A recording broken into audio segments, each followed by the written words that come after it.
Good morning सभी को। आज हम अपने जो कल अपन ने चर्चा छोड़ी थी राष्ट्रपति की, उसके आगे अपन अध्ययन करने वाले हैं। पिछले वीडियो में अपन ने राष्ट्रपति के बारे में कुछ जानकारी पढ़ी थी। उसके बाद में राष्ट्रपति के जो अनुच्छेद थे, जो हमने देखा था कि राष्ट्रपति भाग 5 में आता है। 52 से लेकर 62 तक के जो अनुच्छेद है उनमें राष्ट्रपति का वर्णन है, जिनमें अपन ने एक एक करके जो 52 से 62 तक के अनुच्छेद है उनको ट्रिक के माध्यम से याद करने की कोशिश करी थी। आज उसके आगे हमने जहाँ पर 52 और 53वां अनुच्छेद था, जिसके बारे में अपने अध्ययन कर लिया था, इसके आगे अपन अध्ययन करेंगे अनुच्छेद नंबर 54 की। आप सभी को ज्ञात है कि ये जो क्लास चल रही है ये सभी प्रतियोगी परीक्षाओं के लिए काफ़ी महत्वपूर्ण है, क्योंकि भारतीय राजनीति वर्तमान में सभी प्रतियोगी परीक्षाओं में पूछी जाती है। तो आज अपन चर्चा करते हैं अनुच्छेद 54 से। अगर आपने चैनल को भी सब्सक्राइब नहीं कर रखा है तो इसे सब्सक्राइब कर लीजिए, ताकि आपको सभी जो क्लासेज है वो टाइम पर अवेलेबल हो सके। बात करते हैं अपने अनुच्छेद 54 की। अनुच्छेद 54 की अगर बात करें तो अनुच्छेद 54 जो है उसमें लिखा है कि राष्ट्रपति के निर्वाचक मंडल, यानी कि राष्ट्रपति का जो निर्वाचक मंडल है जिसमें कौन कौन भाग लेंगे, इसका उसमें उल्लेख है। यानी राष्ट्रपति के चुनाव में कौन कौन भाग लेते हैं। अगर बात करें इसका प्रावधान की, तो इसका जो प्रावधान है वो लिया गया है आयरलैंड से। यानी कि आयरलैंड से ये प्रावधान लिया गया है कि राष्ट्रपति के निर्वाचक मंडल में कौन कौन सी चीज़ें होनी चाहिए या कौन कौन इसमें पार्टिसिपेट करेगा। अगर हम इसके निर्वाचक मंडल की बात करें तो ध्यान रहे कि लोकसभा और राज्यसभा के अंदर 2 सदन है, लोकसभा और राज्यसभा, वो दोनों शामिल होते हैं। लेकिन यहाँ पर ध्यान रखने वाली बात यह है कि राज्यों के अंदर केवल और केवल विधानसभा ही इसमें पार्टिसिपेट करती है, विधान परिषद इसमें पार्टिसिपेट नहीं करती है। तो अगर आपसे पूछ लिया जाए कि निर्वाचक मंडल में कौन कौन आता है, तो लोकसभा और राज्यसभा, इसके अलावा विधानसभा के केवल निर्वाचित सदस्य। ये भी बात ध्यान रखना कि इनके जो मनोनीत सदस्य होते हैं वो इसमें भाग नहीं लेते हैं, केवल और केवल निर्वाचित सदस्य भाग लेते हैं। इसके अलावा जो केंद्र शासित प्रदेश है उनमें सभी केंद्र शासित प्रदेशों के सदस्य भाग नहीं लेकर कुछ केंद्र शासित प्रदेशों के सदस्य भाग लेते हैं, जिसकी अपन आगे चर्चा करेंगे। इसके अलावा अगर बात करें तो राष्ट्रपति के चुनाव में सभी निर्वाचित सांसद भाग लेते हैं। क्वेश्चन अगर पूछ लिया जाए निम्न में से कौन सा कथन सत्य है या कौन सा असत्य है, तो उसको इस फॉर्म में डिज़ाइन किया गया है कि अगर आपसे पूछ लिया जाए कि राष्ट्रपति के चुनाव में सभी निर्वाचित सांसद भाग लेते हैं, सांसद का मतलब होता है एमपी, यानी कि मेंबर ऑफ पार्लियामेंट, जो लोकसभा और राज्यसभा में बैठते हैं। तो अभी अपन ने ऊपर बात करी थी कि लोकसभा और राज्यसभा के निर्वाचित सदस्य भाग लेते हैं, इसका मतलब सांसद इसके अंदर भाग लेंगे, और कौन से सांसद, जो कि निर्वाचित हुए। दूसरी बात इसमें है कि राष्ट्रपति के चुनाव में संसद के सभी निर्वाचित सदस्य भाग लेते हैं। अभी अपन ने बात करी थी कि संसद के 2 सदन, लोकसभा और राज्यसभा, दोनों के निर्वाचित सदस्य भाग लेते हैं। इसका मतलब है कि संसद के निर्वाचित सदस्य भी भाग लेंगे, यानी ये पॉइंट भी सही होगा। अगर तीसरी बात करें तो राष्ट्रपति के चुनाव में सभी विधानसभाओं के निर्वाचित सदस्य भाग लेते हैं, तो ये बात भी सही है। ध्यान यहाँ पर ये रखना है कि इसमें अगर कहीं पर क्वेश्चन चेंज करे तो यहाँ पर किया जाएगा, सभी विधानसभाओं की जगह विधान परिषद नाम लिखा जा सकता है। तो ध्यान रखना कि विधान परिषद के सदस्य इसमें भाग नहीं लेते, सभी विधानसभाओं के सदस्य भाग लेते हैं। अगर विधानसभा की बात करें तो विधानसभा सभी राज्यों के अंदर स्थापित होगी, जबकि विधान परिषद सभी राज्यों में नहीं होकर केवल और केवल 6 राज्यों के अंदर है, जिसमें तेलंगाना, उत्तर प्रदेश, बिहार, उसके बाद में महाराष्ट्र, जम्मू कश्मीर में पहले थी, लेकिन जम्मू कश्मीर को राज्य का दर्जा हटा दिया गया, तो जम्मू कश्मीर की विधान परिषद भी कैंसिल हो गई। उसके बाद बात करें तो कर्नाटक और आंध्र प्रदेश, इन 6 राज्यों के अंदर विधान परिषद है। तो इन विधान परिषद के सदस्य जो है वो राष्ट्रपति के चुनाव में भाग नहीं लेते। इसके अलावा अगर बात करें तो राष्ट्रपति के चुनाव में सभी निर्वाचित जो विधायक होते हैं, विधायक का मतलब जो विधानसभा में बैठेंगे, यानी कि एमएलए, जिसको अपन बोलेंगे मेंबर ऑफ लेजिस्लेटिव असेंबली, तो सभी एमपी और सभी एमएलए जो होते हैं वो इसके अंदर भाग लेते हैं। लेकिन वो भी कौन से, जो निर्वाचित हुए। ध्यान रखना कि इसमें मनोनीत सदस्य कभी भी भाग नहीं लेते हैं। अगर बात करें कुछ नोट की, इम्पोर्टेंट है ये कि राष्ट्रपति के चुनाव में विधान परिषद के सभी सदस्य, चाहे वो निर्वाचित हो या मनोनीत, इसमें भाग नहीं लेते। अभी अपन ने बात करी थी कि विधान परिषद के सदस्य भाग नहीं लेते। ध्यान रखना कि विधान परिषद में चाहे निर्वाचित हो या मनोनीत हो, किसी भी प्रकार का सदस्य हो, वो राष्ट्रपति के चुनाव में भाग नहीं लेते हैं। इसके बाद दूसरे नोट की अगर बात करें तो राष्ट्रपति के चुनाव में मनोनीत सदस्य कभी भी भाग नहीं लेते। अभी अपन ने ऊपर बात करी थी कि इसमें निर्वाचित सदस्य भाग लेते हैं, लेकिन मनोनीत सदस्य भाग नहीं लेते। इन दोनों पॉइंट में कंफ्यूज मत होना। यहाँ पर लिखा गया विधान परिषद, विधान परिषद का कोई सा भी सदस्य भाग नहीं लेगा, चाहे वो निर्वाचित हो या मनोनीत। लेकिन जो लोकसभा है, राज्यसभा है और विधानसभा है, इनके निर्वाचित सदस्य भाग लेंगे, लेकिन मनोनीत सदस्य इनके भी भाग नहीं लेते हैं। लोकसभा के सभी सदस्य नहीं लेते, केवल निर्वाचित लेंगे। राज्यसभा के भी सभी सदस्य नहीं लेकर केवल निर्वाचित होंगे। इसी प्रकार विधानसभा के भी केवल निर्वाचित सदस्य पार्टिसिपेट करते हैं। इनके जो मनोनीत सदस्य हैं वो भाग नहीं लेते हैं। अगर अगले नोट की बात करें तो राष्ट्रपति के चुनाव में सभी 28 राज्य, 3 केंद्र शासित प्रदेश की विधानसभाओं के निर्वाचित सदस्य भाग ले सकते हैं। अभी अपन ने ऊपर बात करी थी कि कुछ केंद्र शासित प्रदेशों के सदस्य भाग लेते हैं, तो ध्यान रखना कितने केंद्र शासित प्रदेश, तो 3 केंद्र शासित प्रदेश जो है दिल्ली, पुडुचेरी जो है, इनके जो सदस्य है वो भाग लेते हैं। इन विधानसभाओं के सदस्य निर्वाचन में भाग लेते हैं। तो 28 राज्यों के और 3 केंद्र शासित प्रदेशों की विधानसभाओं के निर्वाचित सदस्य इसमें भाग लेते हैं, मनोनीत सदस्य भाग नहीं लेते। अगर बात करें तो इसमें दिल्ली, पुडुचेरी और जम्मू कश्मीर जो है, इनकी विधानसभाओं के निर्वाचित सदस्य भाग लेते हैं। तो ये है, जम्मू कश्मीर पहले राज्य था, तब इसको राज्य के हिसाब से देखा जाता, लेकिन वर्तमान में जम्मू कश्मीर को केंद्र शासित प्रदेश बना दिया गया है। तो जम्मू कश्मीर की विधानसभा के जो निर्वाचित सदस्य है वो भी इसमें भाग लेते हैं, लेकिन किस हिसाब से, तो केंद्र शासित प्रदेश के हिसाब से। अगर इसमें एक इम्पोर्टेंट नोट की बात करें तो ये ध्यान रखना, ये क्वेश्चन पूछा जा सकता है डायरेक्ट कि ये कब से इसको चेंज किया गया। तो 70वां संविधान संशोधन 1992 में हुआ था, जिसमें दिल्ली और पुडुचेरी को राष्ट्रपति के चुनाव में भाग लेने की अनुमति दी गई। यानी 1992 से पहले किसी भी केंद्र शासित प्रदेश के सदस्य इसमें भाग नहीं लेते। 70वां संविधान संशोधन जब 1992 में हुआ तो दिल्ली और पुडुचेरी केवल और केवल 2 केंद्र शासित जो प्रदेश थे, इनके सदस्यों को इसमें भाग लेने की छूट दी गई, अनुमति दी गई। 1 जून 1995 से ये प्रभावी हुआ, यानी इसके बाद जो अगला चुनाव हुआ था वो 1 जून 1995 में हुआ और उसके अंदर दिल्ली और पुडुचेरी के जो विधानसभा के सदस्य थे उन्होंने राष्ट्रपति के चुनाव में भाग लिया। अब बात करते हैं हाल ही में जो राष्ट्रपति चुनाव हुए थे, गत चुनाव, जो कि 16वें राष्ट्रपति के चुनाव थे, इसमें कौन कौन भाग लेते हैं। तो 16वें राष्ट्रपति का जो निर्वाचक मंडल था, इसमें कुल मिलाकर 4809 मतदाता थे। अब आपने अगर कहीं पर किसी अखबार की कतरन वगैरह देखी होगी तो आप यहाँ पर ज़रूर कंफ्यूज होगे, क्योंकि आपने पढ़ा होगा कि इतने लाख से या इतने हज़ारों से इसमें वोटिंग हुई या इतने से जीत गए। तो यहाँ पर तो 4809 मतदाता है, तो हज़ारों में ये संख्या कैसे पहुँचती है, इसकी भी अपन अभी बात करेंगे कि ये संख्या 1000 तक कैसे पहुँच जाती है।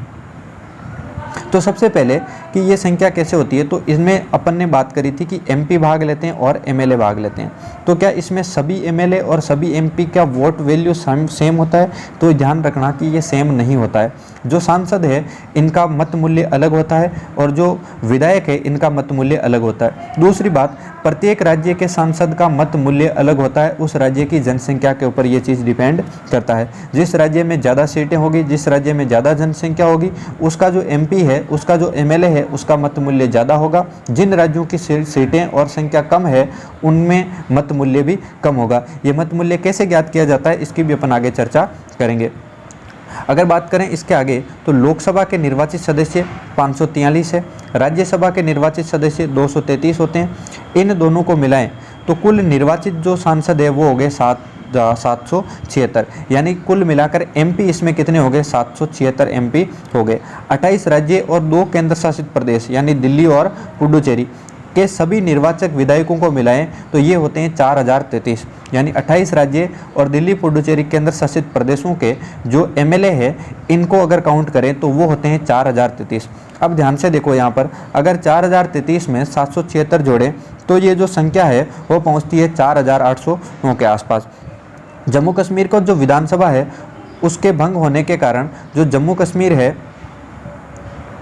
के विधानसभा सदस्यों यानी टोटल 87 जो सदस्य इन्होंने भाग नहीं लिया 16वें राष्ट्रपति के चुनाव में, क्योंकि उस समय जम्मू कश्मीर जो है उसकी विधानसभा भंग हो गई थी, जिसकी वजह से और उस समय ये जम्मू कश्मीर को केंद्र शासित प्रदेश के तौर पर भाग लेने की अनुमति भी नहीं दी गई थी, इसलिए 16वें राष्ट्रपति के चुनाव में इन्होंने भाग नहीं लिया। तो इसको सत्य के फॉर्म में पूछा जा सकता है कि जम्मू कश्मीर के 87 विधायकों ने भाग लिया, अगले में पूछा जा सकता है कि भाग नहीं लिया। तो ध्यान रखना, इसमें 16वें राष्ट्रपति के चुनाव में जम्मू कश्मीर के ये जो 87 विधायक थे ये भाग नहीं ले पाए। अगर बात करें इसके बाद में कि अगले वाले जो चुनाव होंगे उसमें कितने वोटर्स होंगे या कुल कितने मतदाता होंगे, तो 4809 तो यही मतदाता है जो इसमें भाग लिए थे। इसके बाद अगर बात करें तो 4809 प्लस ये 87 जो है ये है जम्मू कश्मीर वाले, इनको अगर मिला दे तो 4896 जो है वो कुल सदस्य होंगे। यानी कि अभी वर्तमान में 4809 थे पिछले चुनाव में, 87 ये वाले जो जम्मू कश्मीर के सदस्य है विधायक ये भी इसमें पार्टिसिपेट करेंगे अगले चुनाव में, और कुल मिलाकर 4896 जो कुल वोटर्स है, जो कुल सदस्य हैं वो इसमें राष्ट्रपति के चुनाव में पार्टिसिपेट करेंगे। अब बात करते हैं निर्वाचक मंडल की। तो निर्वाचक मंडल में कोई पद रिक्त हो, निर्वाचक मंडल में अगर कोई पद रिक्त हो तो उन होने पर राष्ट्रपति के चुनाव पर कोई प्रभाव नहीं पड़ता। यानी मान लो कि निर्वाचक मंडल में जैसे लोकसभा है, राज्यसभा, इनमें से किसी की कोई सीट खाली हो तो इससे राष्ट्रपति का जो चुनाव है उस पर कोई भी फर्क नहीं पड़ता है। वो सीट खाली है तो खाली रह जाएगी, लेकिन राष्ट्रपति का चुनाव तो फिर भी करवाया जाएगा।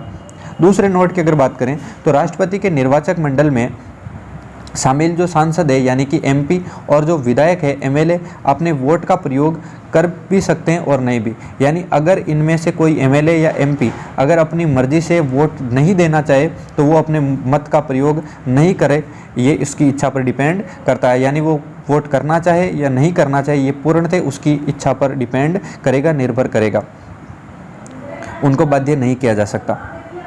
अब बात करते हैं अगले अनुच्छेद की, अनुच्छेद 55 की, आर्टिकल 55। अगर अनुच्छेद 55 की बात करें तो इसमें राष्ट्रपति के निर्वाचन की प्रक्रिया का उल्लेख है। ध्यान रखना, अनुच्छेद 54 में राष्ट्रपति का निर्वाचक मंडल था जिसमें ये बात की गई थी कि कौन कौन इसमें भाग लेते हैं। इसके आगे वाला जो है इसमें निर्वाचन की प्रक्रिया है, यानी कि राष्ट्रपति का जो चुनाव है वो किस प्रक्रिया के द्वारा किया जाता है। तो पहली बात, क्या राष्ट्रपति का चुनाव प्रत्यक्ष तौर पर होता है? तो ध्यान रखना, प्रत्यक्ष तौर पर नहीं होता है। तो अगर प्रत्यक्ष तौर पर नहीं हो तो इसके लिए कौन सी विधि अपनाई जाती है? तो ये ध्यान रखना, ये इंपॉर्टेंट है काफ़ी, इस बात को ध्यान से याद रख लेना कि राष्ट्रपति का जो चुनाव है वो आनुपातिक प्रतिनिधित्व की एकल संक्रमणीय मत प्रणाली के द्वारा राष्ट्रपति का चुनाव होता है। यानी सिंगल ट्रांसफरेबल वोट सिस्टम होता है इसमें। राष्ट्रपति का जो चुनाव है वो अप्रत्यक्ष है। ये तीनों बातें ध्यान रखना, इसको सीधा सत्य और असत्य की फॉर्म में पूछा जा सकता है। अभी आगे अपन बात करेंगे कि आनुपातिक क्या है, प्रतिनिधित्व क्या है और एकल संक्रमणीय मत प्रणाली का मतलब क्या है। राष्ट्रपति का जो चुनाव है वो गुप्त मतदान प्रणाली से होता है। यानी इसमें ये होता है कि मतदान खुला मतदान नहीं होता, आपने किसको वोट दिया है ये बताने की ज़रूरत नहीं पड़ती है, ये एकदम गुप्त तरीके से वोटिंग होती है।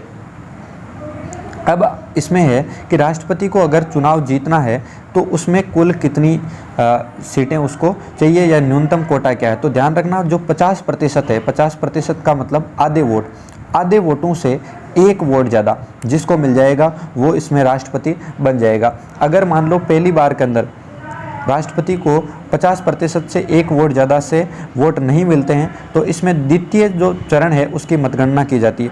अब बात करते हैं राष्ट्रपति का चुनाव होता किस प्रकार से। तो ध्यान रहे कि इसके अंदर बैलेट पत्र वाला सिस्टम जो है उसी प्रकार का होता है। इसमें जैसे चॉइस दी जाती है, जैसे मान लो 3 उम्मीदवार है तो 3 उम्मीदवारों के लिए उसमें आपको ये बताना पड़ेगा कि ये उम्मीदवार पहली चॉइस है, अगर ये नहीं बना तो ये दूसरी चॉइस है और ये तीसरी चॉइस है।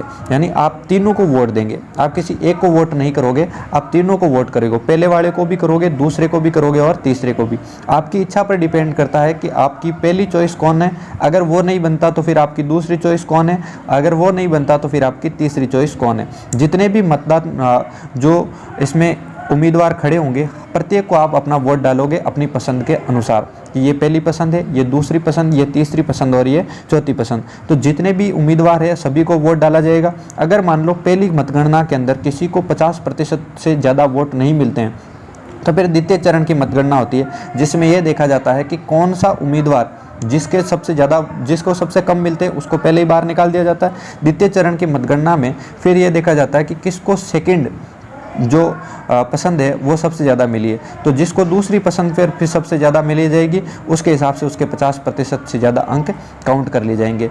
तो ये बात है इसमें राष्ट्रपति के चुनाव को लेकर, इसलिए इसको कहा जाता है अनुपातिक प्रतिनिधित्व, यानी आप अपने अनुपात के हिसाब से सभी को प्रतिनिधित्व के हिसाब से एक एक करके वोट डाल रहे हो। तो एकल संक्रमण, ये संक्रमण का मतलब है कि आप सभी को वोट डाल रहे हो।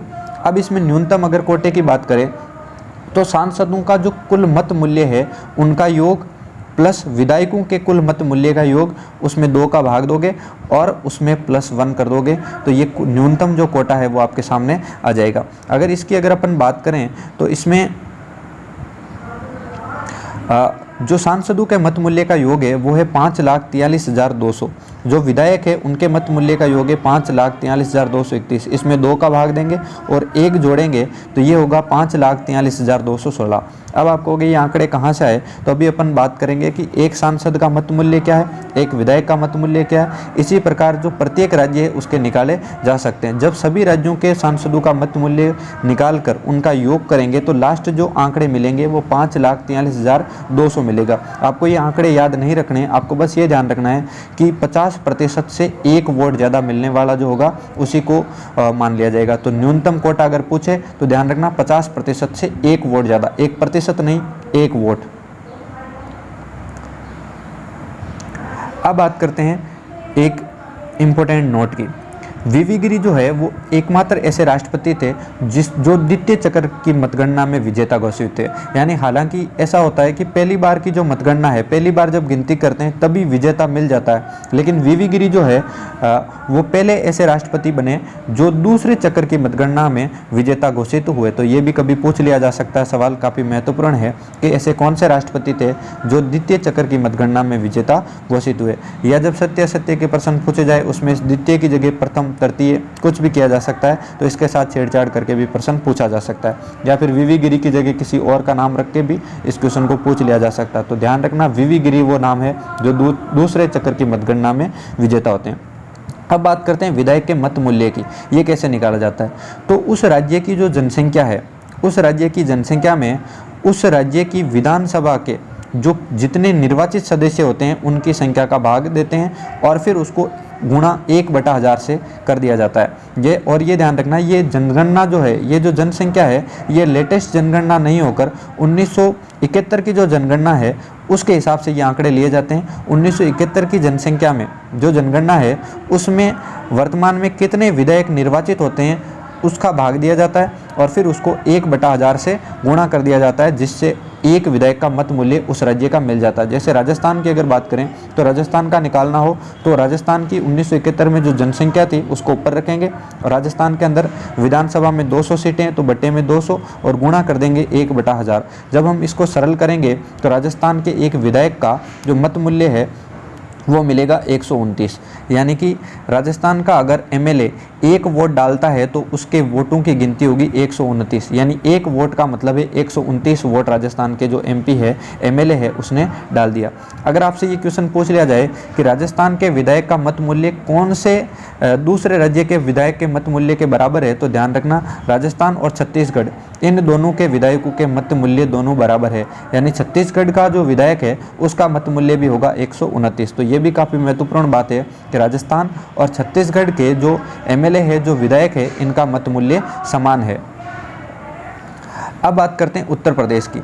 उत्तर प्रदेश की क्योंकि जनसंख्या ज़्यादा है तो उत्तर प्रदेश के विधायक का मूल्य भी सर्वाधिक है, यानी 208। अगर आपसे प्रश्न पूछ लिया जाए किस राज्य के विधायक का मत मूल्य सर्वाधिक है तो उत्तर प्रदेश, जिसके है 208। सबसे कम की अगर बात करें तो सिक्किम के एक विधायक का मत मूल्य केवल 7 है, जो कि सबसे कम है। यानी कहाँ 208 और कहाँ सिर्फ 7। तो सिक्किम और उत्तर प्रदेश में ये फ़र्क है। जिस राज्य की जनसंख्या ज़्यादा थी उसके विधायक का मत मूल्य ज़्यादा होगा, जहाँ जनसंख्या कम वहाँ पर मत मूल्य भी कम होगा। अभी अपन ने बात की थी कि जनसंख्या कौन से वर्ष की ली जाती है, तो ध्यान रखना 1971 की जनसंख्या की अपन ने बात करी थी। तो 1971 की जो जनसंख्या है इसको आधार माना जाता है और इसको आधार मानकर इसमें भाग दिया जाता है। आने वाले टाइम में इसको चेंज कर दिया जाएगा और जो लेटेस्ट जनसंख्या होगी उसको इसमें रखा जाएगा। 84वां संविधान संशोधन 2001 में जब हुआ तो उसके द्वारा ये प्रावधान किया गया कि ये 2026 तक यथावत रहेगा, यानी 2026 के बाद में जब राष्ट्रपति का चुनाव होगा तब इसमें चेंज कर दिया जाएगा, या किया जाए या नहीं किया जाए इसके ऊपर वापस बात होगी। यानी अभी तक वर्तमान तक की अगर बात करें तो 1971 की जनसंख्या ही इसमें आधार माना जाता है। जब चेंज होगा तो वो 2026 के बाद में ही होगा, उससे पहले कोई भी इसमें चेंज नहीं किया जाएगा। ये 84वां संविधान संशोधन 2001 के द्वारा प्रावधान कर दिया गया। अब बात करते हैं, जैसे अपन ने MLA के मत मूल्य को ज्ञात किया था, उसी प्रकार MP का मत मूल्य कैसे निकाला जाएगा। तो जितने भी विधायक हैं उनके मत मूल्यों का योग और उसमें निर्वाचित सांसदों की संख्या का भाग दे देते हैं। जैसे सभी विधायकों के मत मूल्य जो है उनका योग अभी अपन ने ऊपर देखा था 5,43,231, और सभी निर्वाचित सांसदों की संख्या हमने देखी थी 776 है। तो इसका जब इसमें भाग देंगे तो ये आएगा 700। ध्यान रखना कि जो पिछले चुनाव हुए थे उसमें 708 था ये मत मूल्य, यानी एक सांसद का जो मत मूल्य था वो 708 था। तो अब आप कहोगे अब 700 कैसे हो गया वर्तमान में। तो ध्यान रखना कि जम्मू कश्मीर के जो 87 विधायक है वो अब इसमें राज्य के हिसाब से पार्टिसिपेट नहीं किए थे, इसलिए ये 700 थे। अब अगले जो चुनाव होंगे उसमें जम्मू कश्मीर के सदस्य केंद्र शासित प्रदेश के तौर पर भाग लेंगे, जिसकी वजह से ये 87 इसके अंदर वृद्धि हो जाएगी। जब ये 87 बढ़ेंगे तो भाग देने के बाद इसमें जो संख्या मिलेगी वो होगी 708। यानी अगर आपको पिछले चुनाव की अगर पूछे तो 700 इसमें मत मूल्य था, लेकिन अगले आगामी जो चुनाव होगा उसमें अगर पूछ लिया जाए कि कितने होंगे तो ध्यान रखना अब जो चुनाव होगा उसमें 708 होगा। अगर चुनाव का रेफरेंस दिया जाए कि 16वें राष्ट्रपति के चुनाव में विधायक का मत मूल्य क्या था तो केवल 700, लेकिन अगर पूछ लिया जाए आगामी चुनाव में सांसद का मत मूल्य कितना होगा तो ध्यान रखना 708 होगा। ये देखो ये क्वेश्चन बना के भी रखा। 16वें राष्ट्रपति के चुनाव में एक सांसद का मूल्य क्या था तो एक सांसद का था 700। 1997 से लेकर 2017 तक एक सांसद के मत मूल्य का जो योग था वो 708 रहा, जबकि 2022 में हुए जो राष्ट्रपति चुनाव थे उसमें 700 रहा, क्योंकि जम्मू कश्मीर की विधानसभा इसमें भंग थी। यानी पहले 708 था और इसमें 700 रहा क्योंकि 87 सदस्यों ने भाग नहीं लिया था।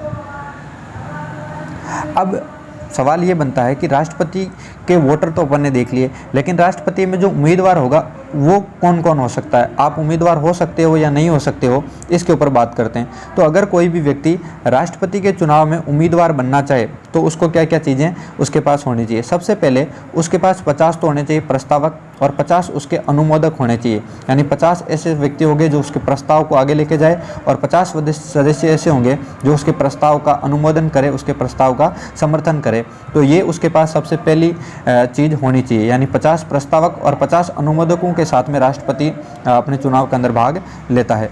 इसके अलावा अगर बात करें तो 1974 से पूर्व एक प्रस्तावक और एक अनुमोदक की ज़रूरत पड़ती थी, लेकिन एक व्यक्ति थे धरती पकड़ जिसने बहुत बार चुनाव में बार पार्टिसिपेट किया, हर बार हारने के बाद में भी, इसलिए इस संख्या में वृद्धि कर दी और 50 प्रस्तावक और 50 अनुमोदक इसमें कर दिए।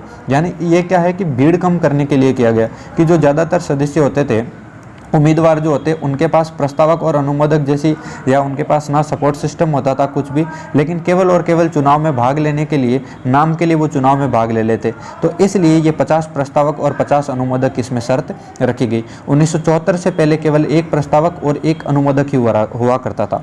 1974 से लेकर 1997 तक जो संख्या थी इसको बढ़ाकर कर दिया गया 10 प्रस्तावक और 10 अनुमोदक। 1997 के बाद ये संख्या बढ़ाकर वर्तमान में कितनी कर दी है, 50 प्रस्तावक और 50 अनुमोदक। यानी 74 से पहले एक प्रस्तावक और एक अनुमोदक, 1974 से 1997 तक 10 संख्या रखी गई, 10 ही प्रस्तावक और 10 अनुमोदक। 1997 के बाद संख्या बढ़ाकर कर दी 50 प्रस्तावक और 50 अनुमोदक। अब बात करते हैं कि इसके अलावा क्या है। तो राष्ट्रपति के चुनाव में एक राशि जो है जमानत राशि, वो है 15,000 रुपये होती है, जो रिजर्व बैंक ऑफ इंडिया यानी RBI के पास जमा करवाई जाती है। जमानत राशि का मतलब होता है कि जो फिक्स संख्या है कि इतने वोट कम से कम मिलने चाहिए। अगर न्यूनतम जो निर्धारित वोट है उससे कम वोट अगर राष्ट्रपति के उम्मीदवार को मिलते हैं तो उसकी ये जो 15,000 रुपये जमानत राशि है ये जब्त कर ली जाती है। हालांकि 15,000 रुपये ज़्यादा बड़ी रकम नहीं होगी राष्ट्रपति के चुनाव में भाग लेने वाले के लिए, लेकिन बस इज्जत वाली बात है कि उसकी जमानत जब्त हो गई। तो ये 15,000 रुपये जमानत राशि इसीलिए रखी गई।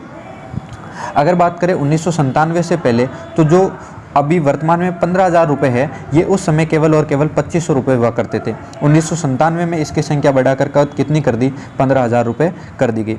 कुल वेद मतों का 1/6 नहीं मिलने पर जमानत राशि जब्त हो जाती है। यानी जितने वेद मत का मतलब वोट डालने के बाद में जितने करेक्ट मत थे, जितने सही मत थे, उन वोटों में 1/6, यानी मान लो अगर कुल 66 सदस्य या 66 वोट इसमें डाले जाते हैं, तो 66 अगर 6600 वोट डाले गए हैं, तो 6600 का 1/6 यानी कम से कम उस व्यक्ति को 1100 वोट मिलने चाहिए। अगर उसको 1100 से कम वोट मिलते हैं तो उसकी जमानत राशि जब्त कर ली जाती है। तो ये भी महत्वपूर्ण क्वेश्चन है कि कितनी न्यूनतम उसमें मिलनी चाहिए, तो 1/6 से कम मिलने पर जमानत राशि जब्त कर ली जाती है। अब बात करते हैं अगले इंपॉर्टेंट नोट की। तो जब चुनाव में उम्मीदवारों की संख्या ज़्यादा हो तो जमानत जब्त होने की संभावना बनी रहती है। यानी अगर चुनाव लड़ने वाले ज़्यादा लोग चुनाव लड़ेंगे तो हो सकता है कई जने ऐसे होंगे जो 1/6 से कम जो है सीटें वो प्राप्त करें, जिससे उनकी जमानत राशि जब्त हो जाती है। राष्ट्रपति का जो चुनाव है वो भारतीय निर्वाचन आयोग द्वारा करवाया जाता है। काफ़ी महत्वपूर्ण क्वेश्चन है ये, कई बार पूछा गया है एग्जाम्स के अंदर और कई बार यहाँ पर गलत भी हो जाता है। ध्यान रखना कि राष्ट्रपति के चुनाव में कौन करवाता है, तो भारतीय निर्वाचन आयोग करवाता है, इलेक्शन कमीशन ऑफ इंडिया। राष्ट्रपति के चुनाव में ईवीएम का प्रयोग नहीं किया जाता, ये भी बात काफ़ी महत्वपूर्ण है। जो इलेक्ट्रो वोटर मशीन है इसका प्रयोग नहीं किया जाता है। इसमें ईवीएम का प्रयोग नहीं करके बैलेट पेपर का प्रयोग किया जाता है। इसकी भी अपन ने ऊपर बात करी थी कि किस प्रकार से वोट डाला जाता है। यानी एक बैलेट पेपर लिया जाता है और उसके ऊपर आप अपनी चॉइस के हिसाब से वोट कर सकते हो। तो उसके अपन ने अब ऊपर बात कर ली है।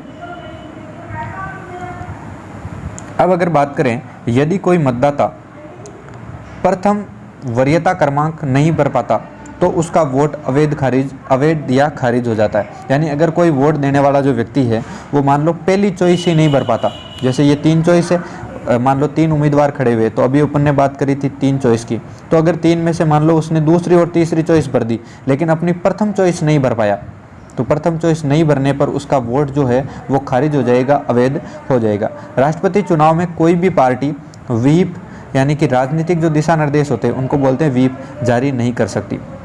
राष्ट्रपति चुनाव में कोई भी पार्टी राजनीतिक दिशा निर्देश जारी नहीं कर सकती, इसीलिए आचार संहिता उस समय लगा दी जाती है। तो आज के लिए इतना ही। हमने आज राष्ट्रपति के जो अनुच्छेद है 52 से लेकर 52, 53, 54 और 55 तक इसमें अपन ने पूरी बात कर ली है। इसमें अपन ने राष्ट्रपति के चुनाव में कौन कौन भाग ले सकते हैं और इसके अलावा राष्ट्रपति के चुनाव में किस प्रकार से चुनाव करवाया जाता है, ये सारी चीज़ें अपन ने चर्चा कर ली है। अब अगले वीडियो में हम बात करेंगे इसके आगे वाले अनुच्छेद की। तब तक इनका अच्छे से अध्ययन कर लेना, सारी चीज़ें नोट्स फॉर्म में अच्छे से उतार लेना और इनका बार बार अध्ययन करना। धन्यवाद।